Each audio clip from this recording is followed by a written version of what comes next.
You're listening to Inside Blitz with Levon Kirkland.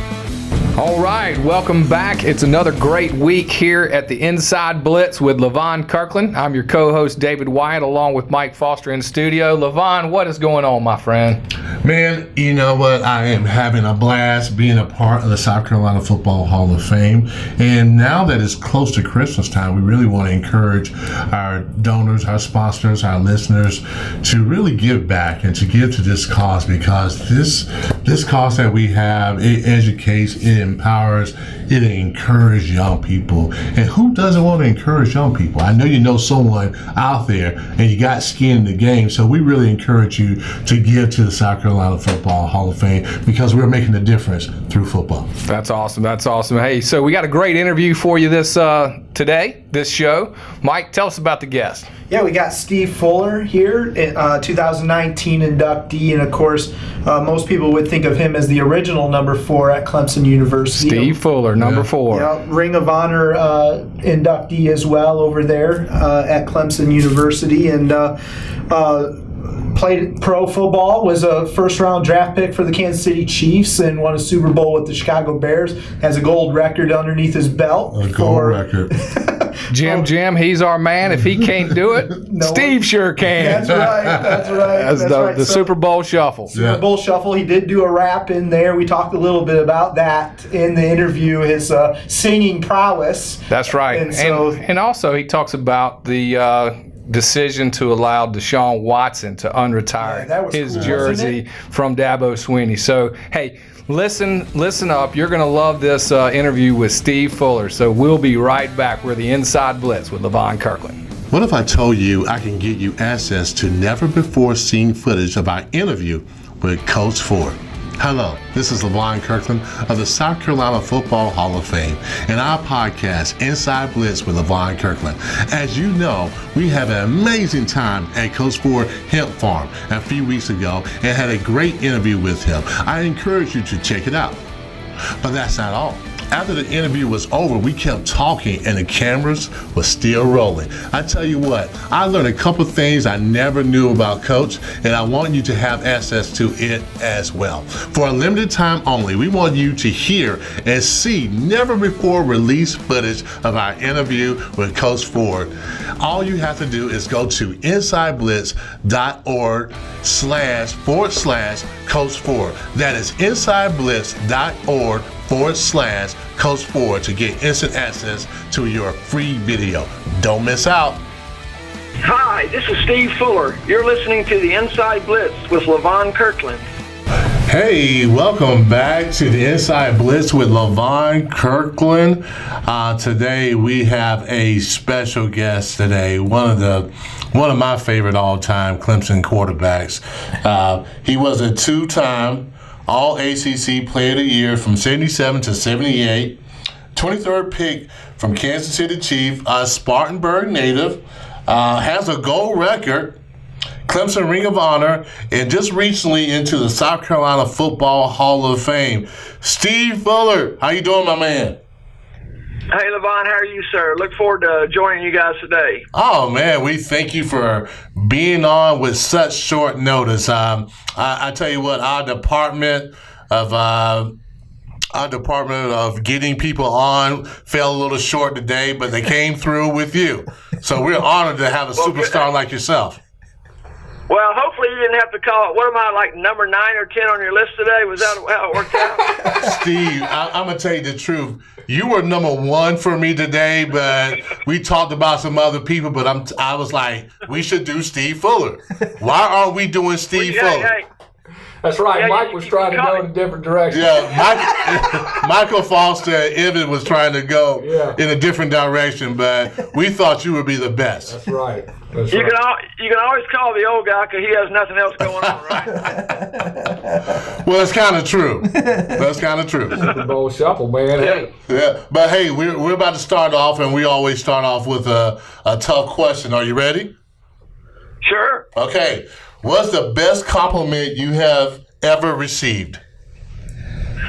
The best compliment I've ever received, oh goodness.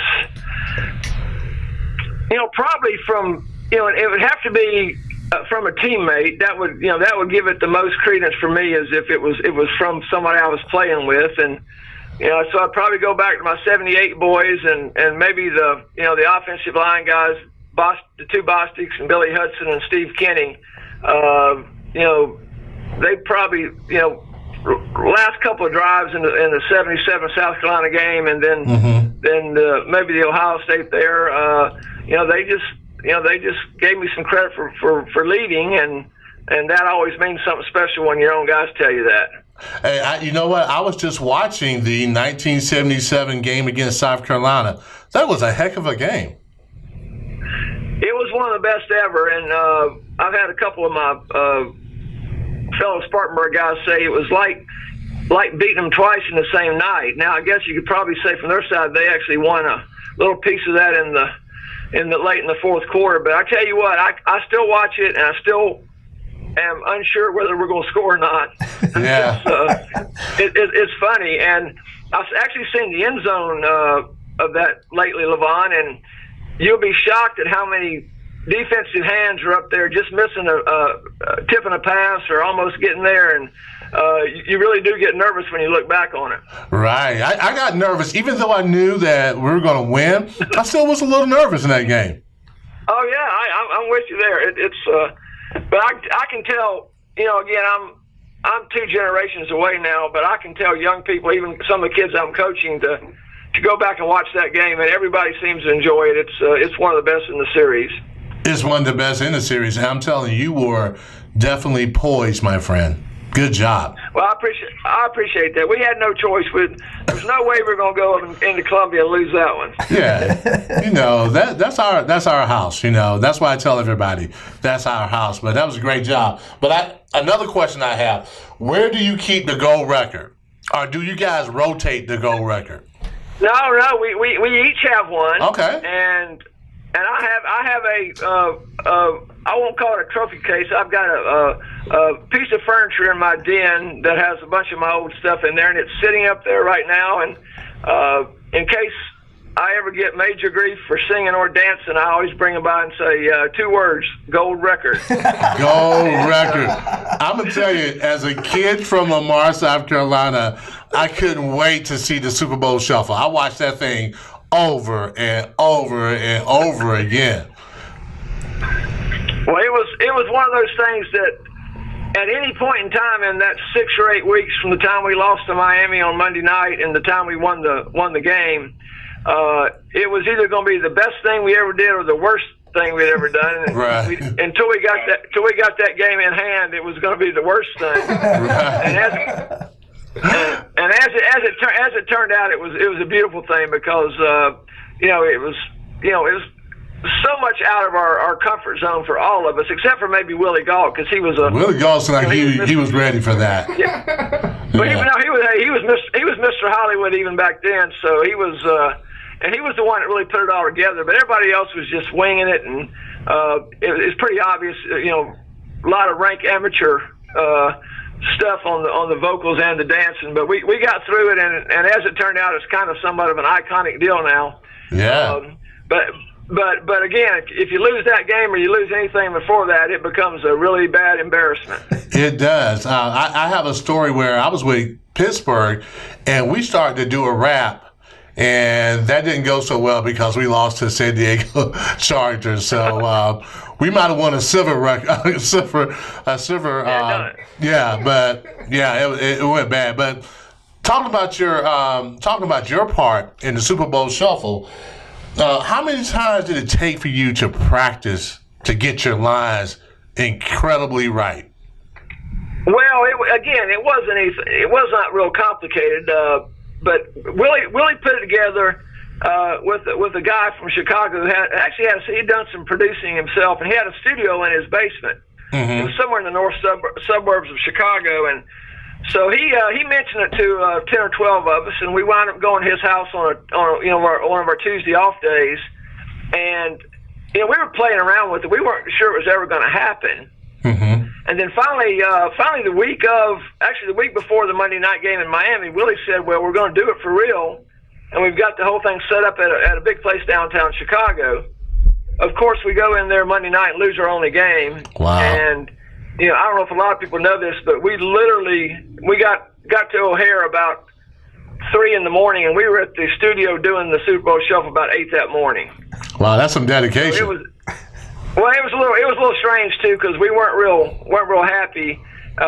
So it took a while to get everybody back into the mood, and a couple of guys, I think Jim and William Perry missed. They showed up late, so they had to dub them in later. But I don't know. It was one of those things that just worked out, and for that group of guys in Chicago, everybody knew that team. It was a pretty good football team, but it was also a really interesting cast of characters, and it was something that really fit in with what the crowd was like. And you guys were probably bigger than Earth, Wind, and Fire with all the singing parts, with all the instrumentals. Well, I'll tell you a funny story. My high school head coach down here, a fellow named B.J. Payne. I walked out to practice about 2 years ago, and he goes, I heard you guys were nominated for a Grammy. And I said, well, yeah, I think we were. I don't think anybody actually went to the show, but I think we were. And he goes, well, what category was it in? And I said, I don't know. I guess, rap. I don't know. Was there rap there? So he gets his iPad out and starts looking. He goes, well, actually, there wasn't rap. It was actually rhythm and blues. Rhythm and blues. And then he started laughing. I said, what are you laughing about? He goes, guess who you lost to? And I go, I have no idea. He goes, Prince. That's a stiff competition, though. Yeah, I said, if you have to lose somebody, that's not too bad a person to lose to, huh? Yeah, Prince was phenomenal. You guys should be proud. Oh yeah. I thought that was hilarious. Oh, that's good. We're talking with Steve Fuller. Steve, we always talk about football and making the difference through football as far as the South Carolina Football Hall of Fame is concerned. I just want to know, how did football make a difference in your life? Well, I was from an upper middle class family, so I wasn't in a situation where it was going to keep me off the streets. I probably wasn't going to be roaming the streets anyway. Mm-hmm. But the thing that I thought was great about it is it brought together so many different kinds of kids. Right. There were rich kids, poor kids. There were black kids, white kids, Asian kids. And once you got that uniform, you got in that locker room, it kind of brought everybody together. Mm. And I've had so many relationships. That's other than the broken shoulders and the knee injuries and all that stuff. You look back and say, well, was it worth it? And I'm trying to think to a man. I've talked to people that have, Steve Kenny, for example, the good Clemson tackle, he's had like 19 surgeries now. Wow. And if you talk to him, he still says he would do it all over again. Yeah. And now you just wonder. I was fortunate to have everybody. Everybody was hurt and had surgery and beat up, and but the relationships and the people you got to know, even starting in high school, those people are still my good friends, and you have so much in common, and there's a bond between you. You can't go through what you go through in a football season without bonding with these guys. You just have to. There's a shared experience that you really don't get anywhere else. I mean, right. I played basketball and I played baseball, and those were great team sports, but nothing gave me the bonding mechanism that the football did. I think it's because it's so physical, and you do get beat up, and you do. Everybody's always hurt, and you're just kind of pulling each other through. Yeah, no question about it. Now, tell us about the huddle at Clemson University. I mean, you talked about the bond that you guys have. Tell us about the huddle from the quarterback perspective. Well, that was the huddle. If especially when I'm coaching young quarterbacks or I'm seeing young quarterbacks, the first thing I tell them is you got to have a good strong voice for your cadence, because a lot of these kids come out and they don't know how to.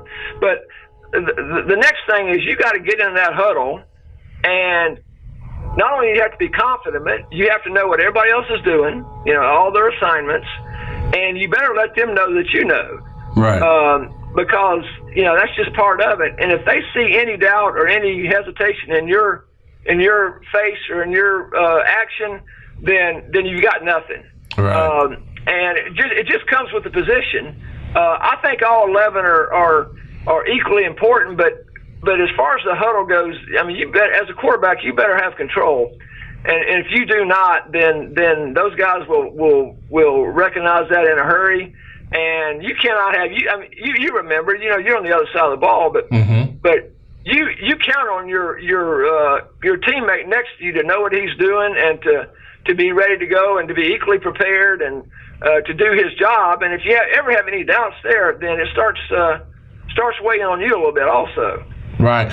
Steve, I was on the other side, as you said. I was an inside linebacker with the Pittsburgh Steelers, and I had to call the huddle. But you guys on the offensive side must have been very smart, because sometimes on the defensive side, I had to repeat it over and over again. Was there anybody in your huddle that you kind of looked, the guy who never got it, or offense is different? I think offense is different. Defense, they tend not to pay much attention. But did you have that problem on the offensive side? No, you're right. There's always, I won't name any names, but there's always somebody.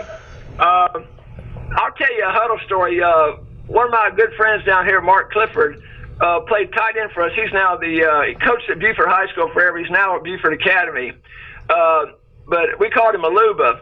But we used to run our plays in and out with tight ends. So Anthony King and Cliff Bray and Mark Clifford would run the plays in. Right. Now, Mark will tell you, and I'm not trying to embarrass him, he'll tell you, when he gets a little nervous, he has a stutter. Oh, no. And, Mark sometimes would get into it's third and 7 or 8 in this big play. He comes in with the play, and a lot of times he never got it out. So I finally had to tell, this was Coach Pell at the time. I said, Coach Pell, we're going to have to figure out a way to do this other than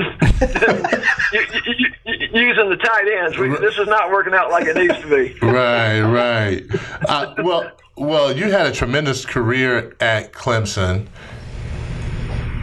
And you end up getting into the Ring of Honor. Can you tell us that feeling that day when your name was revealed in the stadium? Well, I know you recognize that a little bit now too. It was a great moment. It's an honor that, your name's up there on the stadium, and hopefully, knock on wood, you'll never give them a reason to pull it down. So my kids and my grandkids, and hopefully their grandkids can come to Clemson and see it up there, and that's just a great tribute to whatever little you did to get it up there. But the thing that I thought most important about that was that they really did a good job of tying it into, being a real student athlete and finishing your degree and being a good contributing force in the community. And there was a lot of things that they think about and put in there before they slap you up there. And all of those things, I think you'll agree, were very, very, very important and make you feel good about what your time was there at Clemson. Right. I almost cried. Did you? Did you cry? Did you shed a tear? You know what? I'm sure I did. You're younger and more recent. It's been a long, long time, but everything. Once you realize that, I can remember playing my last game at the stadium, and it was a South Carolina game, and right. You want to relish every little moment of it, and you just hate that, every second that's going by and every minute that's going by that's your last. And I know some of the seniors, Saturday this week they played their last game there, and that's the stuff that'll bring a tear to your eye, just knowing that you're not ever going to do it again. Yeah. Just all the hard times and the times you did not want to go to the weight room and to the winter workout, or didn't want to do that extra mile or whatever it is. You think back and gosh, I wish I could do that again. Right. The time you spend it, you never get it back, and it's so short when you really look back on it. And it's also it's not a game that you play forever. You play for high school and college. If you're lucky enough to play 6 or 7 or 10 years in the league, then then that's also great. But just you guys know it's something that is really unlike anything else you can do. And when it's over, you're kind of standing there going, "Gosh, I wish I could do that some more." Well, one thing that I'm really curious about, Deshaun Watson, you gave him your number. After it's being retired or, it's been hanging up there forever, nobody dare touch it. What made you give him the thumbs up to wear your jersey? Well, there's been a ton of stories about that, and I'll give you the truest, straightforward one there was. I was playing the Chick-fil-A tournament with Dabo, and I'd done it for a few years, and we had a great time. We'd go, we're up in Georgia playing, and it's 3 days, and you get a lot of quality time. You ride around in a golf cart with him for 5 hours every day, and you get to talk about a lot of things, mostly family and things not football. But then, like the second year I'm up there, he made the comment that he said something like this. He said, "Steve, a lot of these universities are trying to find some kind of bridge between the older players and the current players, and they're doing this in a lot of different ways." And I said, "Well, that sounds good, makes sense to me."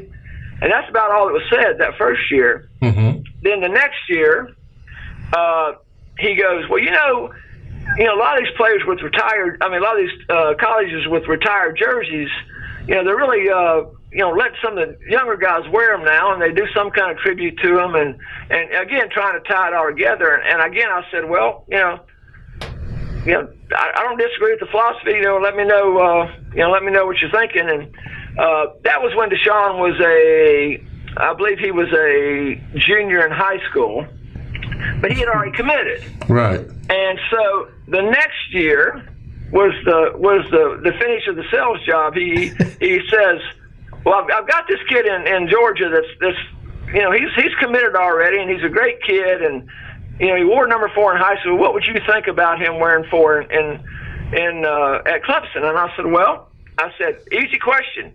Tell me about the kid." Mm-hmm. And so for the next hour or so, Coach Sweeney tells me what a great kid he is, how dependable he is.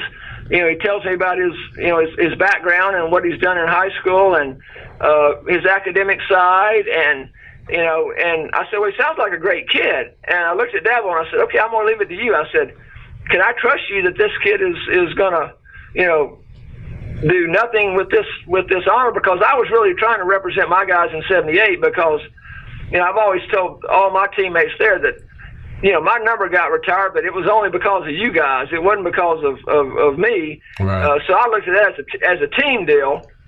And so Dabo looked at me right now and said, "Listen, trust me, this guy will not embarrass you. He will not do anything that will dishonor this number or our university." And he was right. I got a call about 2 weeks later from Deshaun, and he was very respectful, very nice, and I felt good about it then.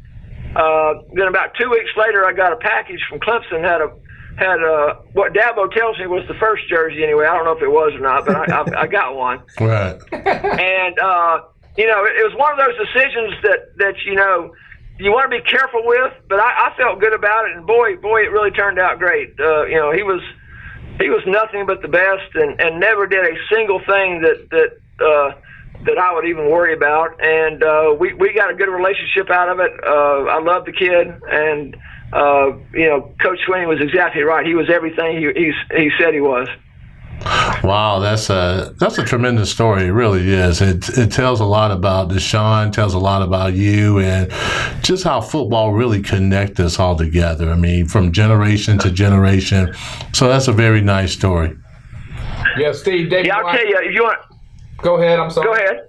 No, go ahead. I didn't mean to cut you off, Steve. Go ahead. No, I was going to say there's another little funny story about the jersey.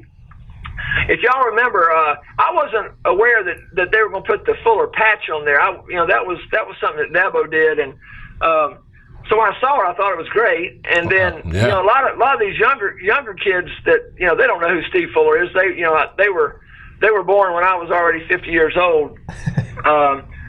So I got some ties with some of the young kids, but my mother, God rest her soul, was up in Spartanburg, and she started getting phone calls from some of her older neighbors who said, I'm so sorry, Dorothy, I wasn't aware that Steve had passed away. Oh no. And now, and Mother says, well, no, he's fine. He says, well, the jersey says, they could see the date. It basically said 75-78. Right. But I guess they couldn't see the whole thing, so they thought it was a memorial patch. Oh no. And oh yeah. I can see that. So my mother got all these phone calls.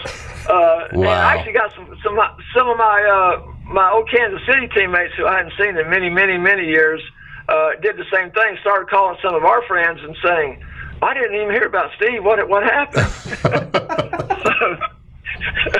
Funny how they work out. Yeah. Despite the broad rumors that you are deceased, you're feeling great, right? As of right now, but every day at our age, you get up and you're happy to have the next one. Nothing's promised. So talk about your NFL or college days. What is one of your top of all-time favorite plays or memories of the game? Well, we've talked a little bit about the last drive in '77 at Carolina. That was probably as good as it gets, as a rivalry game. You know what? I have to say one of my all-time favorite games at Clemson was our game at Maryland in '78 when they were, I think we were 6 or 7 in the country. They were 8 or 9. And we went up there, and we should have won the conference championship the year before. We missed an extra point. Poor old Obed had kicked 900 in a row, and missed one up there. So we tied them, which cost us the championship that year. So we had to go up to Maryland, play a really, really, really good Maryland team, and it was about 25 degrees, and it was gray. That stadium up there is nasty. Yeah. So it was a difficult game, and I remember Big Marvin Sims, our fullback. We were running that option I, and we got the ball back up with about a minute and a half to go, and we had to make a first down. We just literally had to make a first down. So we get in the huddle, and you talk about the huddle there, Levon. I looked at my lineman. I said, "Listen, we're going to run the ball 3 times. We're not going to throw it. We're not going to option it. We're going to run it 3 times, and we're going to make a first down. We're going to walk out of here." And so sure as heck, we handed it to the big boy. He went about 5 yards, and I think Lester Brown went about 4 yards on the next one. We had a 3rd and 1.5. Gave it to Marvin, and he just plowed through there and got about 6 yards, and it was over, and it was a great, great moment. Oh, man. We got on the plane. You know how it was, when those things happen. We got on the plane going back, and we had not had a lot of success at that point in time. It'd been a few years since Clemson had some success, and we got back to the airport in Greenville, and there's probably 5,000 people at the airport. Wow. And it was amazing. We always had great support, even when we were losing. But I'd never seen anything like that. It was so, heartwarming and rewarding to see that. And that was maybe my favorite game of all. Oh, okay. When I was up there. Well, I mean, that's tremendous. You guys kind of started off at Clemson University. I came in the late 80s, early 90s, and remember so many good stories about your teams in 77 and 78 and what a tremendous player you were. So, man, you kind of started off. That. Yeah. Well, I don't know. We like to think that we had a piece of it. I don't know. There's a lot of really good football teams and really good players since then, but we did feel like maybe we turned the corner with that group, and no that doubt was about important. it. No doubt about it. Yeah. Had a great group over there too with Dwight and the Bostics and those guys over there. Steve, thanks for coming on. This is Mike. Is there a player or a coach that you would consider to be a mentor to you throughout your career, or someone that invested in you that you could tell us about? Well, you always look. My high school coach, Bill Carr, was a famous high school coach in South Carolina. He was at Easley for many, many years, so a lot of people up in that area know Coach Carr. And then he went to Spartanburg. But I can just remember, we were so afraid of him, yet we respected him so much. I know the feeling. You know those coaches, and yeah. Levon, he came to. At this point in time, he was no longer teaching; he was just coaching. Oh boy! He came to his office every day in a coat and tie. Mm-hmm. And I just remember, that man's professional, and he shows it every day. And he did not. He demanded perfection out of us, and he didn't put up with anything else. And I just remember I won't say he straightened us out because we weren't bad kids, but I just remember as far from a discipline standpoint and doing the right thing, Coach Carr was the guy that got all of us started. That's great. That's what I tell a lot of people about the coaching profession. I think a great coach can really make you. A bad coach can really break you. So that's a good story about your coach. And Steve, we just want to thank you so much for being a part of our podcast today. You're a tremendous. I can talk to you for hours. I know I can. But well, no, I'll always the longer ago you played, the better you were. So yes. As I get older, I love talking to you guys about it. Just whenever I can help you out, please let me know. Oh, thank you so much. We appreciate that. I hope you have a great day today. Thank you so much for helping us out. We appreciate it. Thanks, Steve. No, not at all. Look forward to seeing you guys soon. All right. Thanks, Steve. Thank you. All right, bye. Bye. You're listening to Inside Blitz with Levon Kirkland. Welcome back to the Inside Blitz with Levon Kirkland. What an awesome interview with Steve Fuller. Just a tremendous, humble individual. Very humble. The kind of guy that has the qualities that that I want to see my children aspire to, and the young people that we're leading. No question. I tell you, one thing I like about Steve is the relationship he has with his kids and how they truly adore him. You saw it when the ceremony was happening and they were talking about him, how much they really, truly love their father. And It's always great to see. It really is. And he's a really smart guy. He was an all-academic guy as well as having his name in the Ring of Honor as a player as well. So, a very good, educated person. Oh, yeah, no question, Steve. So thanks for the interview. And, of course, here at the Hall of Fame, we're all about leadership. First of all, leading ourselves and then leading others. And this next section is the Inside Look with Levon Kirkland, where we come to you for some tidbits in leadership. So without further ado, coming to you, Levon Kirkland and the Inside Look. Well, thank you so much, Mr. Wyatt. What I really want to simply talk about is being grateful. And this is the season where we talk about Thanksgiving, we talk about Christmas, we talk about Jesus being born this day. But my personal experience, I want to talk about being grateful because a lot of times you think that you're going through a lot and you think that maybe it's overwhelming. But in a lot of cases, there are people that are going through way worse.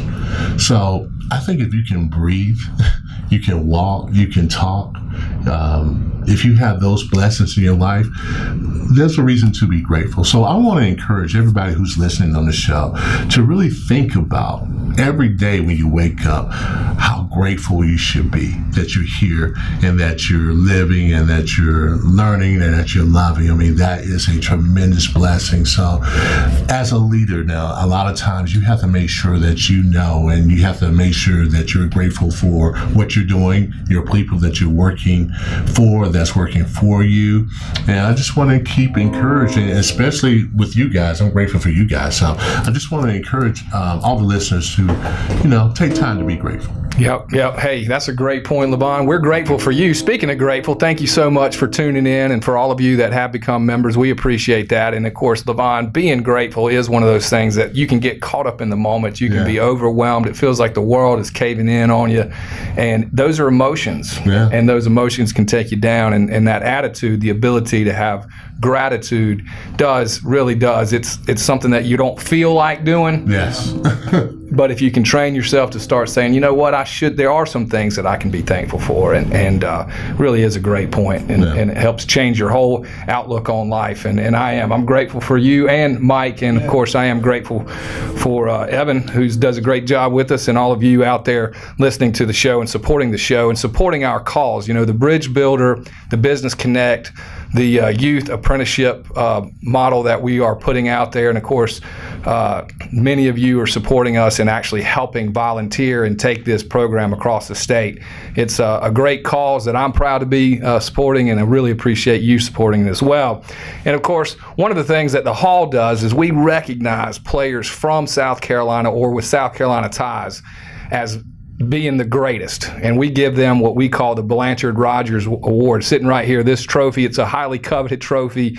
And Mike, give us a quick update. The ballot is out. Yep.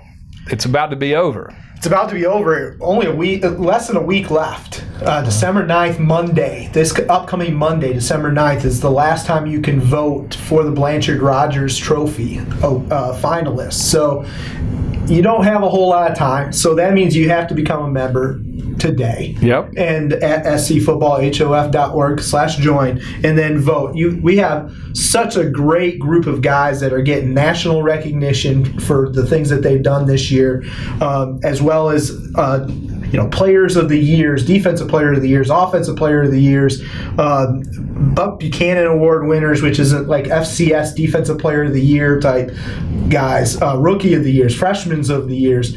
It's really amazing to see. We got some guys going to the Senior Bowl this year that are on that list, guys who are going to get drafted. It's an incredible list, and so I encourage you to take a look and vote for those guys. Also, don't forget about our class of 2020 as well. Our first round also ends Monday, December 9th. That's right. So you got it, and there's a great group of guys on that as I tell you what, South Carolina really can hold its own with any state in the country. We do have an amazing group that are in the top here. Check out the Blanchard-Rogers. Go to the scfootballhof.org. That's scfootballhof.org. Check out the ballot. Membership does have its privileges, and we want you to tell us who you think the best player in South Carolina is, who should get this award. Also, the class will have one more vote, but right now, get in and tell us about that. And then, of course, Levon, I always like to come to you for the NFL perspective. Mm-hmm. I tell you what I saw yesterday, Deebo Samuels is playing like a man. He really is. He is playing up to expectation, probably beyond expectation. This guy is a talent. You knew he was a talent when you saw him at South Carolina, but what he's doing on this level especially being a rookie, is amazing. And Deshaun Watson, I mean, you may call me a homer, but this guy is incredible. Yeah. And what he's doing at the quarterback position is that whole flow that people are talking about, the evolution of the quarterback, that he's coming in and he's leading it. And you saw that again when you're watching Clemson. You saw those intangibles, and he's bringing it over to the NFL. And a lot of guys can't really transfer from the college level to the NFL level, but he's doing a great job. So you're talking about a Gamecock and a Tiger there. Yes. Now, when you watch the NFL, having been in it for 11 years, and now you're on this side of the box, I mean, how is it different? Well, I think the game is more spread out. You know, they're throwing a little bit more passes, and they're trying to get those mismatches as far as linebackers on wide receivers, things like that. So, well, you've got a great football mind, but let me interrupt you right there. That's how the game has different. How is it different for you when you watch the game as a player and you're trying to play for that trophy versus being over in this side? I think, I think technically it's a little different. It was a little rougher game back in the day. I mean, it was a little rock and sock back in the day. You had to really come at it, and you really didn't. It's kind of funny. You knew the guys, but you didn't care for them on that day. You just shake their hands afterwards. But now it seems like everybody's kind of friendly. They know each other.